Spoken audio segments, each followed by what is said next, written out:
Welcome to another spotlight on the Navy Sports Magazine. I'm now joined by women's rowing senior Viva Mulhall. Thank you so much for joining us. Of course, thank you for having me. You got a chance to win another Patriot League title. It will be your second in your time in Annapolis. What has you most excited for this upcoming regatta?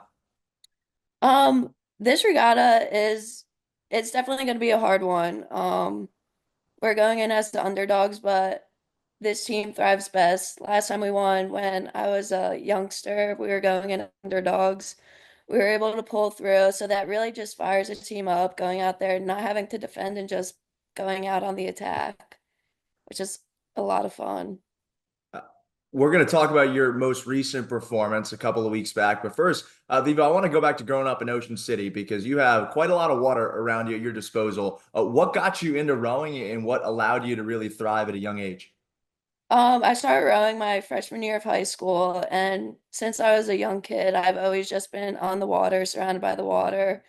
So when I moved to Ocean City when I was 12, I knew that the high school had a rowing team and that I would want to do it just because of how much I love the water. Walked on my freshman year in the winter. I used to play soccer, and I just immediately fell in love with it. I remember the first time being in the boat and just thinking, I need to keep doing this in college.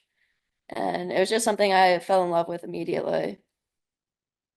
Now, Viva, once you get to Ocean City, what were some things that you did away from rowing that kept you fresh, kept you on the water, and just allowed you to improve? My family is big into boating and fishing. So I grew up sailing, did some races on my family's boat, and I grew up also fishing a lot, doing offshore tournaments, going out to the canyons, 100 miles off, catching big fish. So lots of fun, lots of time on the water. And then when you take your visit to Navy, the Naval Academy is one of the most historic row programs in the country. What was that like when you stepped foot on campus and you got a feel for what has ultimately become your home? This is going to sound very cliche to say, but like immediately stepping onto campus and meeting the team specifically, I fell in love with it. Going into the locker room and just seeing the type of team that Navy had for rowing made me want to join it. I knew this is exactly where I want to go, where I want to be. So it just gave me a sense of home, community, family. That said, you fast forward 4 years and you were named a captain ahead of this season. What has it meant to you serving as the leader of these women? It has been one of the biggest privileges I've had my entire life. I know I'm still young, but throughout the past 4 years, I've definitely learned a lot, but it has been hard, and these girls make it so worth it. Being able to do what I can to help them grow and develop as people has been incredible. And especially like looking up to when I was a freshman in plebe, the captains of all three teams at Hubbard Hall were people I looked up to tremendously, and to be able to be in their shoes is incredible. Thanks for the little segue there, mentioning your plebe year, because today the plebes climb Herndon Monument. What was your favorite memory from that moment when you experienced it for the first time? I just remember like it was such an accomplishment finishing off plebe year, and it definitely was a lot of fun, lots of ups and downs, but overall I would go back any day and do plebe summer, plebe year again because there's no other time like it. It took 2 hours, 32 minutes today. Is that slow by your standards or a little quicker? I think a little quicker. All right, let's focus on Patriot League championships. You're coming off a really nice performance on the water before exams, including going toe to toe with North Carolina when you had your varsity four boat at its best. What's really fueling you ladies ahead of this latest Patriot League championship?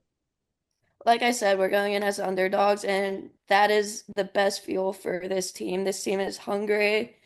They have the dog in them. They're ready to go out there and fight. And like I said, like it's most fun when we could just go out there and attack it. So that's what we're gonna do. That's what this team is ready to do. And when you're in the three seat on the varsity, you're required to generate a lot of power. How do you Mhm. maintain that, and how do you set the tone for those ladies in the boat? It's just remembering like you're doing it for the girl in front of you, the girl behind you, and like everyone that's on the shoreline watching you, everyone that's back at school. And at the end of the day, we're doing it for Navy, which is a whole lot bigger than us. So the first things we do at regattas is always like put up the American flag. So it's just having that pride and keeping in mind that we're doing it for not just ourselves, but everyone around us. Lastly, Viva, what would it mean for you in your final year as a captain to take Navy back to the NCAA tournament for the third time in 5 years? It would be absolutely incredible. This team has put in a lot of work this year. We came back in August, hit the ground running. It's been a long time training. These girls have put in a lot of work, a lot of blood, sweat, and tears. So to see all their hard work pay off would be incredible. They all deserve it more than anything. Awesome. Viva, thank you so much for your time. Hope it's a little sunnier this weekend when you get to get out in the water and compete. And best of luck. We'll be rooting for you. Thank you.